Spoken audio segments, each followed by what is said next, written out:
नमस्कार दोस्तों। वीडियो के फर्स्ट पार्ट में हमने रासायनिक अभिक्रिया और उनके प्रकार के बारे में पढ़ा था।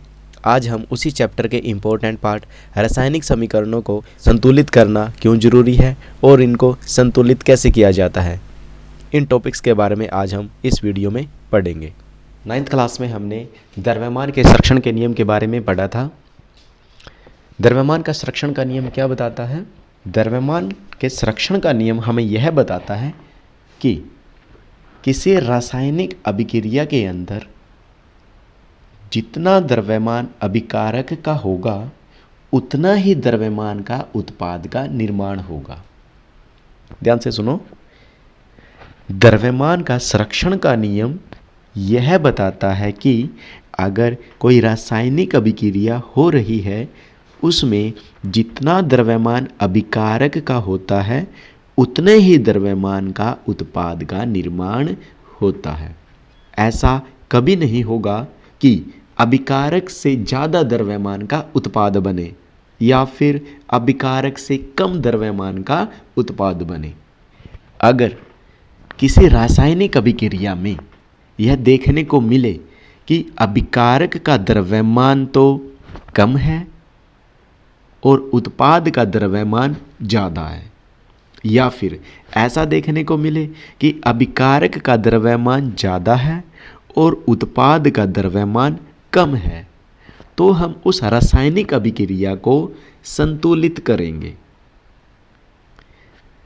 अगर किसी रासायनिक अभिक्रिया में अभिकारक का द्रव्यमान और उत्पाद का द्रव्यमान बराबर नहीं होता, उन्हीं रासायनिक अभिक्रियाओं को संतुलित किया जाता है। वह इसलिए किया जाता है क्योंकि द्रव्यमान के संरक्षण का नियम हमें यह कहता है कि अगर कोई भी रासायनिक अभिक्रिया है उसमें किसी भी प्रकार का नए द्रव्यमान का न तो निर्माण होगा और न ही विनाश होगा। पहली अभिक्रिया के अंदर जिंक कार्बोनेट अभिकारक है, जिंक ऑक्साइड और कार्बन डाइऑक्साइड उत्पाद है। अब हमने यहाँ पे ये चेक करना है कि अभिकारक का द्रव्यमान और उत्पाद का द्रव्यमान बराबर है या नहीं है। तो यहाँ पे हम तत्व की संख्या देखेंगे। अभिकारक में तत्वों की संख्या कितनी है, उत्पाद में तत्वों की संख्या कितनी है। तो अगर तत्वों की संख्या बराबर है तो द्रव्यमान की संख्या भी बराबर होगी। अब अभिकारक के अंदर सबसे पहले हम तत्वों की संख्या देखते हैं। जिंक कितना है? 1।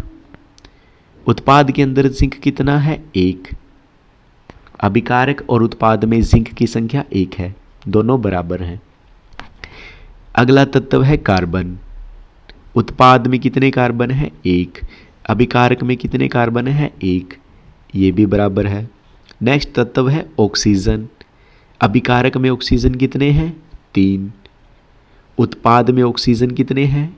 1 जिंक ऑक्साइड के अंदर, 2 कार्बन डाइऑक्साइड के अंदर, टोटल कितनी हो गई? 3। इसका मतलब अभिकारक के अंदर जो जो तत्व हैं वो सभी तत्व उसी मात्रा में उसी संख्या में उत्पाद के अंदर भी हैं। तो इस पहले वाली रासायनिक अभिक्रिया द्रव्यमान संरक्षण के नियम के बिल्कुल अनुसार है, तो इसको संतुलित करने की आवश्यकता नहीं है, यह पहले ही संतुलित है। अब हमारे पास ये दूसरी अभिक्रिया है जिसके अंदर हाइड्रोजन गैस, क्लोरीन गैस अभिकारक के रूप में है और हाइड्रोक्लोरिक अम्ल उत्पाद है। अब हम चेक करते हैं तत्वों की संख्या। यहाँ पे देखिए हाइड्रोजन 2 है अभिकारक के अंदर और यहाँ पे उत्पाद के अंदर हाइड्रोजन 1 है। तो बाकी तत्वों को देखने की अब ज़रूरत नहीं है।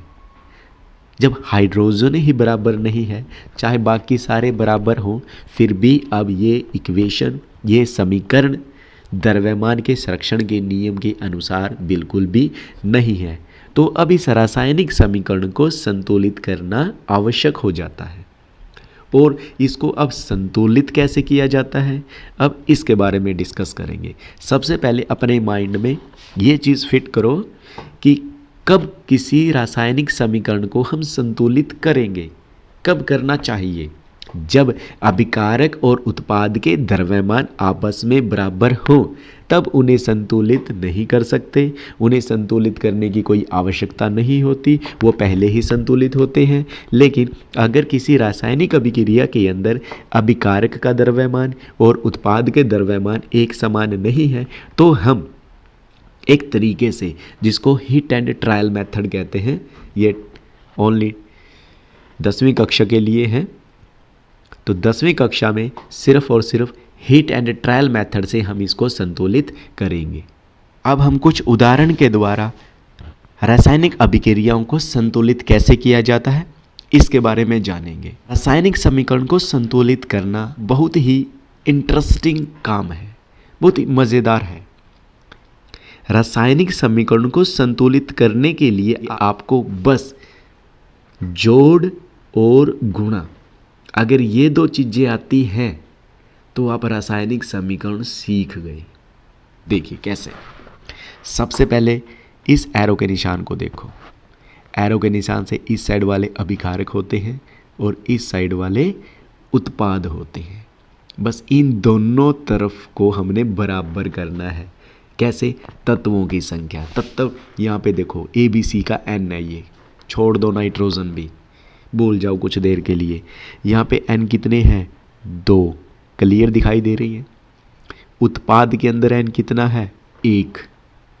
अब हमने इन दोनों को बराबर करना है। अब ध्यान देना मैं क्या बोल रहा हूँ। जब हमने बराबर करना हो दोनों तत्वों को तो गुणा के द्वारा करोगे। किसके द्वारा? गुणा के द्वारा। तो एक को देख, अब किसकी गुणा किससे करवाएंगे ये भी मोस्ट इंपॉर्टेंट है।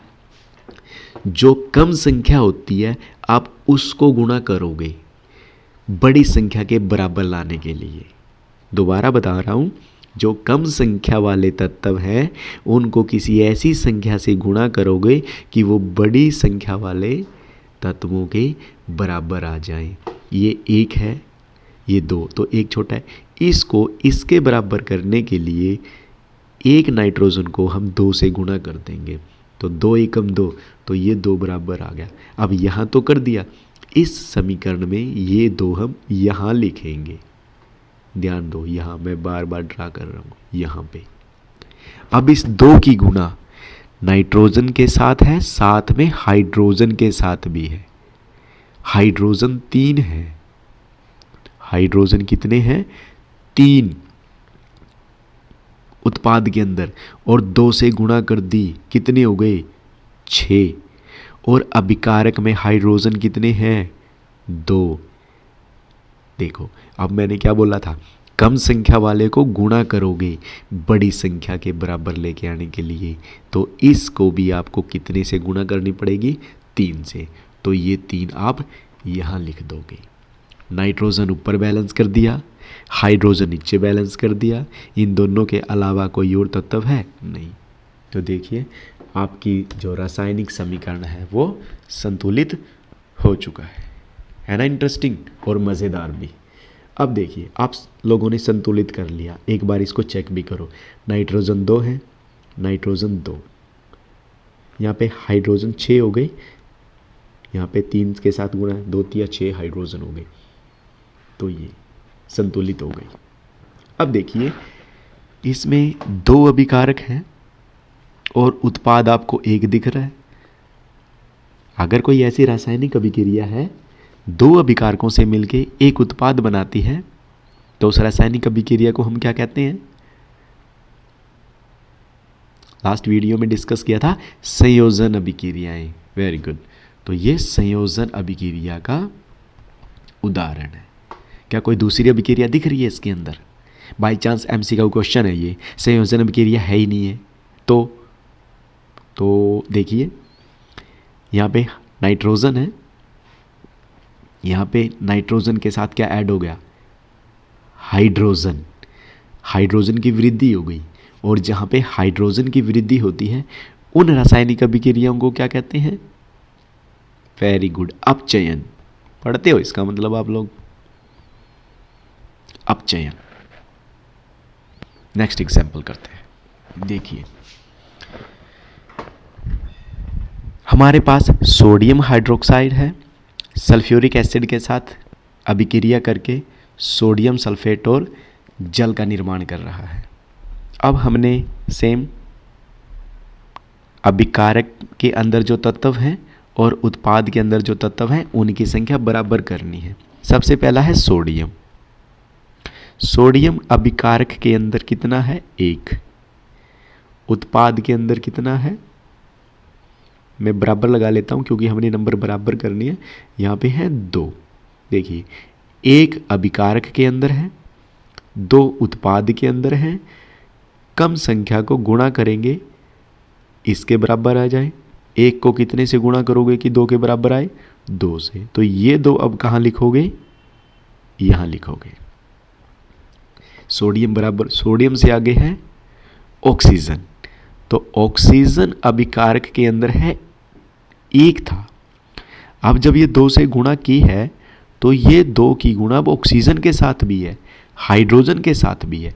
यानी ऑक्सीजन कितनी हो गई हमारे? 2। ये है प्लस, और ऑक्सीजन यहाँ भी हो गई 4।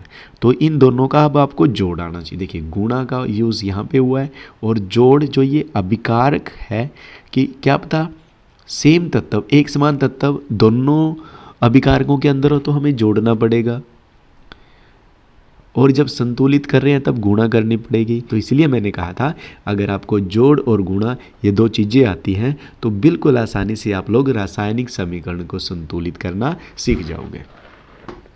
तो ये 4 हो गए, 6 हो गए, सॉरी, 4 ऑक्सीजन और 2 ऑक्सीजन ये। अब उत्पाद में देखते हैं। उत्पाद में ऑक्सीजन कितने हैं? 4। दूसरा उत्पाद में ऑक्सीजन कितना है? 1। अब देखिए, तो ये 2 और 4 यानी 6 हैं, ये 4 और 1 5 है।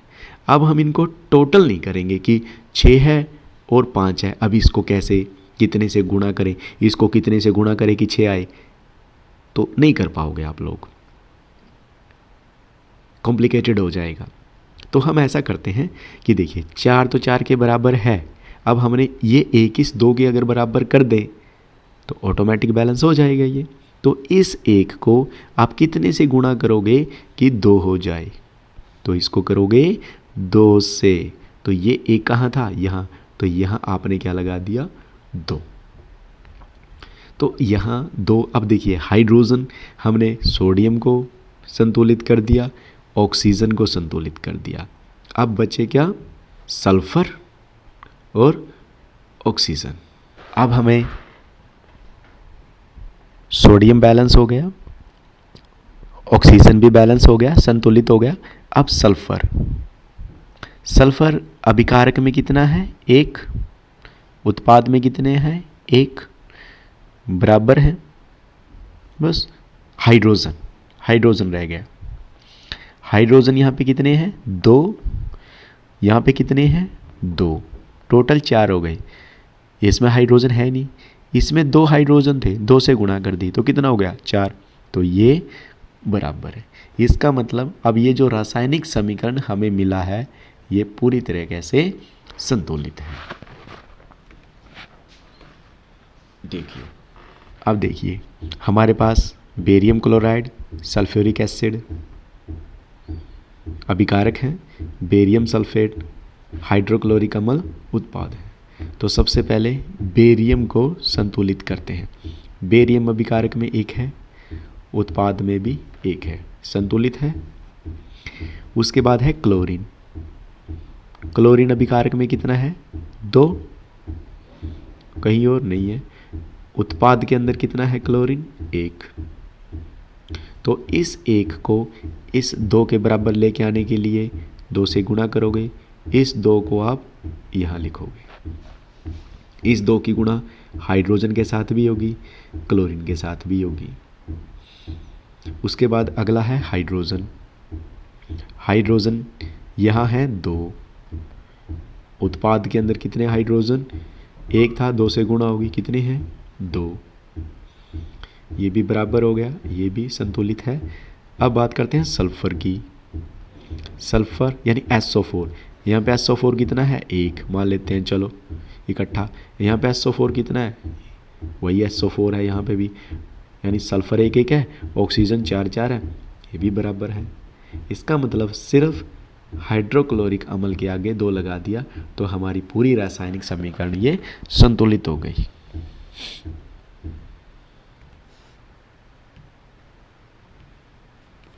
तो इस प्रकार हमारी रासायनिक समीकरण ये संतुलित हो गई। कुछ और दिख रहा है आपको? इस रासायनिक अभिक्रिया का नाम भी पूछ लेते हैं कि संतुलित करो और इसका नाम बताओ। तो इसका नाम क्या होगा? देखिए 4 प्रकार की अभिक्रियाएं पढ़ी थी। सबसे पहले संयोजन। संयोजन में 2 अभिकारक जुड़ेंगे, जुड़ के ये वो तो एक बनाती है संयोजन, संयोजन तो नहीं है। उसके बाद थी वियोजन। वियोजन में अभिकारक ही एक होता है, वो टूट के 2 बनाती हैं। इसमें अभिकारक 2 हैं, ना ये संयोजन अभिक्रिया ना ये वियोजन। तीसरी है विस्थापन। विस्थापन कब होती? जब एक यौगिक होता और दूसरा तत्व होता। अब इसमें ये भी यौगिक है ये भी यौगिक है तो ये विस्थापन भी नहीं है। लास्ट कौन सी बची? द्विविस्थापन। तो द्विविस्थापन में क्या होता है? आयनों का आदान प्रदान। जो पहला है वो धनायन होता है, इसका पहला धनायन। तो ये धनायन यानी बेरियम यहाँ आ गया इस सल्फेट के साथ और ये हाइड्रोजन इस क्लोरीन के साथ आ गया।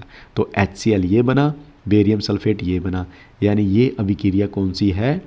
द्विविस्थापन अभिक्रिया। तो साथ के साथ आप लोगों का रिवाइज भी हो रहा है। अगर आप लोगों ने इस वीडियो का फर्स्ट पार्ट नहीं देखा तो इस वीडियो के डिस्क्रिप्शन में मैंने वो लिंक डाल रखा है, आप उस लिंक पे जा कर के वो वीडियो देख सकते हैं। इस एग्जाम्पल के बाद आप लोगों के अंदर कॉन्फिडेंस आ जाएगा कि किसी भी प्रकार का रासायनिक समीकरण हमारे पास ले आओ, हम संतुलित करके दिखाएंगे। अगर आप लोग ध्यान दे रहे हो तो देखिए, नाइट्रिक अम्ल है, कैल्शियम हाइड्रोक्साइड। किसका सूत्र होता है कैल्शियम हाइड्रोक्साइड? बुझा हुआ चूने का। Very good. और ये दोनों आपस में अभिक्रिया करके क्या बना रहे हैं? कैल्शियम नाइट्रेट और जल। संतुलित करते हैं हाइड्रोजन को। अभिकारक के अंदर हाइड्रोजन एक तो यहाँ पे है, यहाँ पे भी हाइड्रोजन है। देखिए अब एक इसको समझने से पहले थोड़ा यहाँ पे ध्यान दो। मैथमेटिक्स में हम यह लिखते हैं A+B।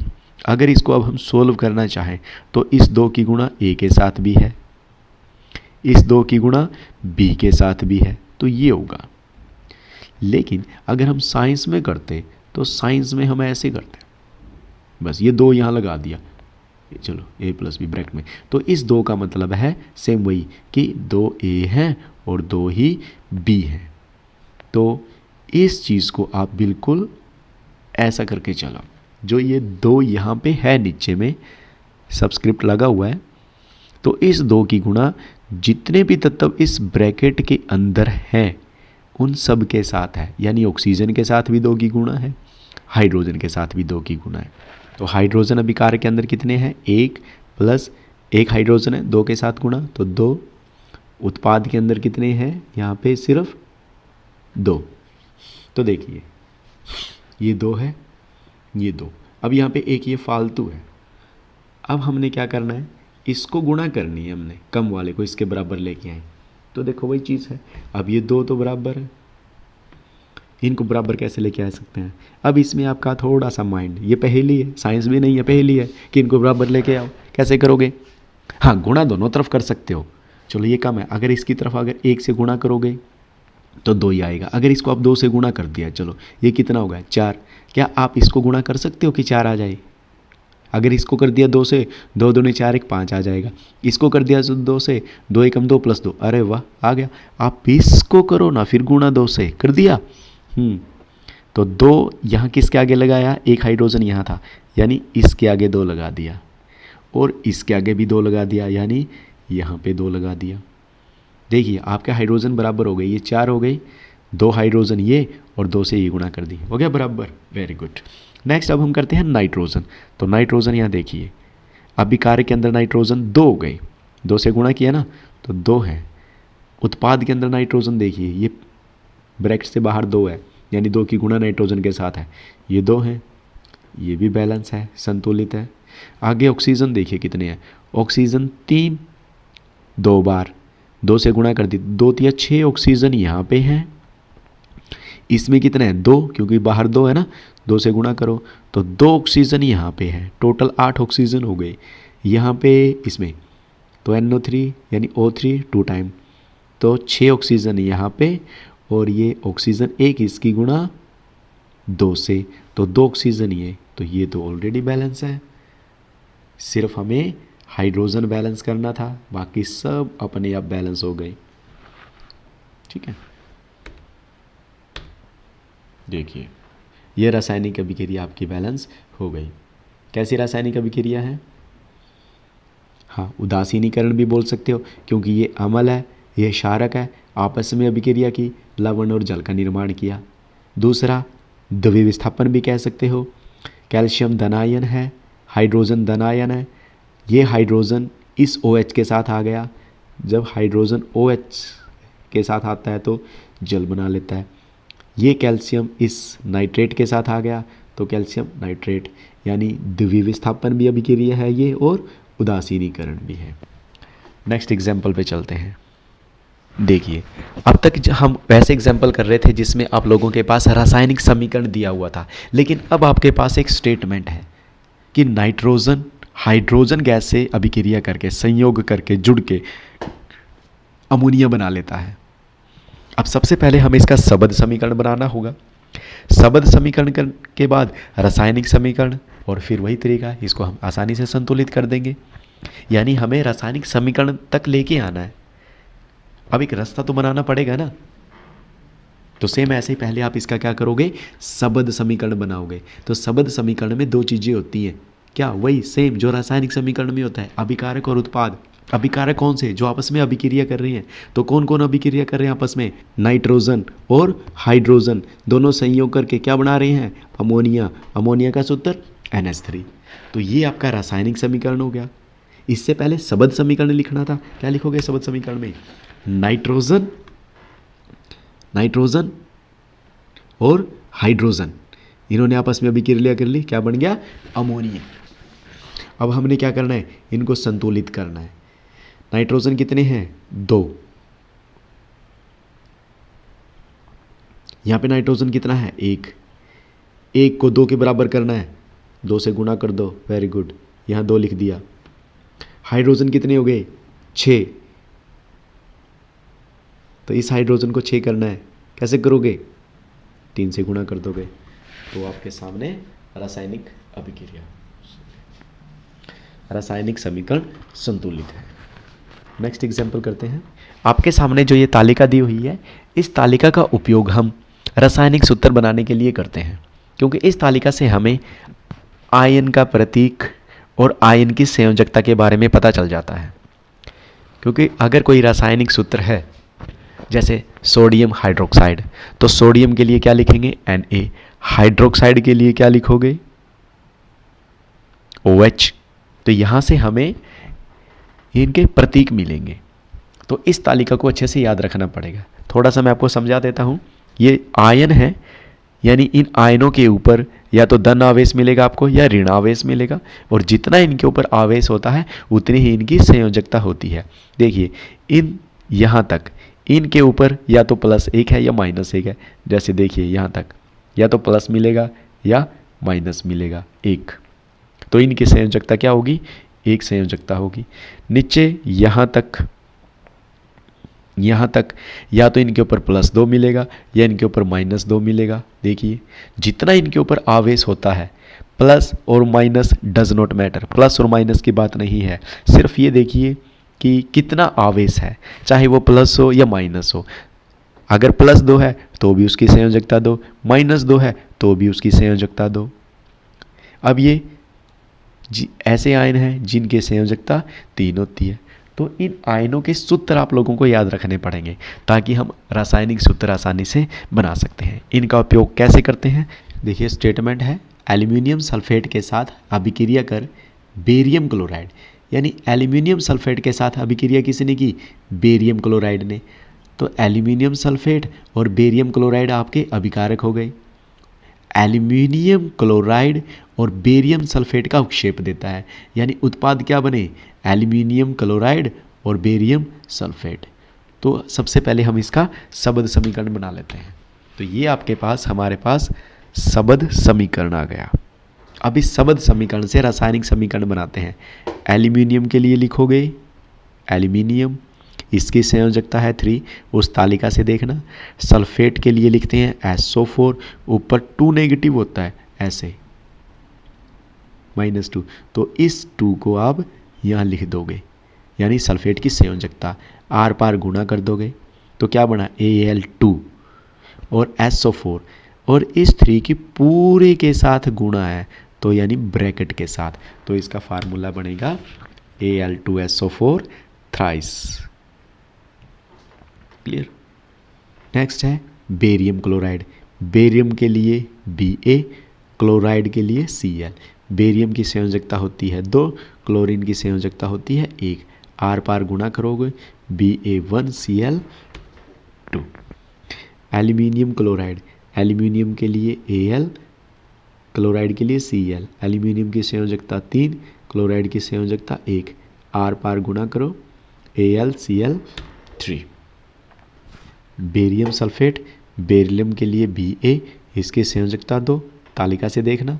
सल्फेट के लिए SO4, संयोजकता 2, 2 से 2 कैंसिल। हाँ, मैथमेटिक्स में ऊपर नीचे कटता है, पर यह साइंस है इसलिए थोड़ी अलग है, तो आप नीचे से नीचे काटना है सूत्र बनाने के लिए, तो इसका सूत्र बनेगा BaSO4।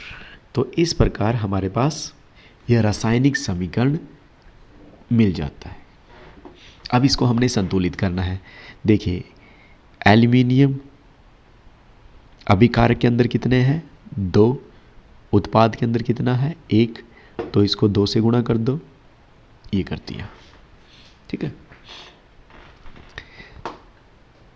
SO4, पूरा SO4 देखिए, क्योंकि SO4 सल्फेट है, इकट्ठा मिलेगा आपको, तो SO4 कितने टाइम्स है 3, पूरा कर लेते हैं हम। SO4 कितना है यहाँ पे 3, और उत्पाद के अंदर कितना है 1, तो क्यों ना हम इसको 3 से गुणा कर दें, तो हो गया।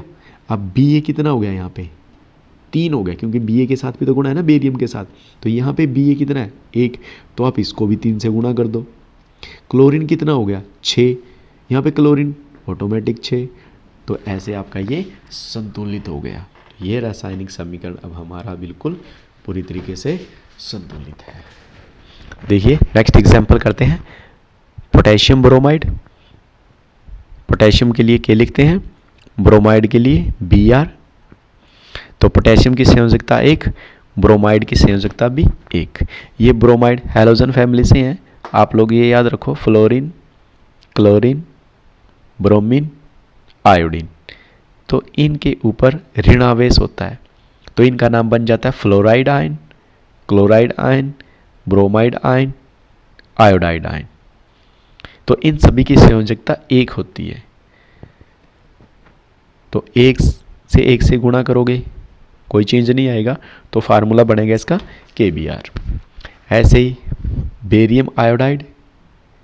बेरियम की संयोजकता होती है 2 और आयोडीन की संयोजकता आ गया 1, तो BaI2, बेरियम आयोडाइड। नेक्स्ट है पोटेशियम आयोडाइड। तो पोटेशियम के लिए K, आयोडाइड, दोनों की संयोजकता 1 है, तो फार्मूला बनेगा KI। Barium bromide. तो बेरियम की संयोजकता 2, ब्रोमाइड की संयोजकता 1, आर पार गुणा करोगे तो Ba1 Br2, यानी रासायनिक समीकरण हमारे पास बन गया। अब इनको हमने संतुलित करना है। तो पोटेशियम कितने हैं अभिकारक के अंदर 1, उत्पाद के अंदर कितना है 1। ब्रोमीन अभिकारक में कितना है 1, उत्पाद में कितने हैं 2, तो इसको 2 से आप गुणा कर दोगे, तो यहाँ पे 2 लिख दिया। अब देखिए इस K के साथ भी गुणा हो गई 2, तो यहाँ पे कितने हो गए 2, तो यहाँ पे अब ये है, तो इसको भी 2 से गुणा करना पड़ेगा। ये यहाँ पे आयोडीन, आयोडीन यहाँ पे कितने हैं 2, यहाँ पे आयोडीन कितने हो गए 2। बेरियम देखो, बेरियम 1 है, बेरियम 1 है, तो इसको छेड़ने की आवश्यकता नहीं है। तो इस प्रकार हमारा ये रासायनिक समीकरण संतुलित हो गया। ठीक है। अगर आपको ये वीडियो अच्छी लगी हो तो हमारे इस चैनल को सब्सक्राइब जरूर करें।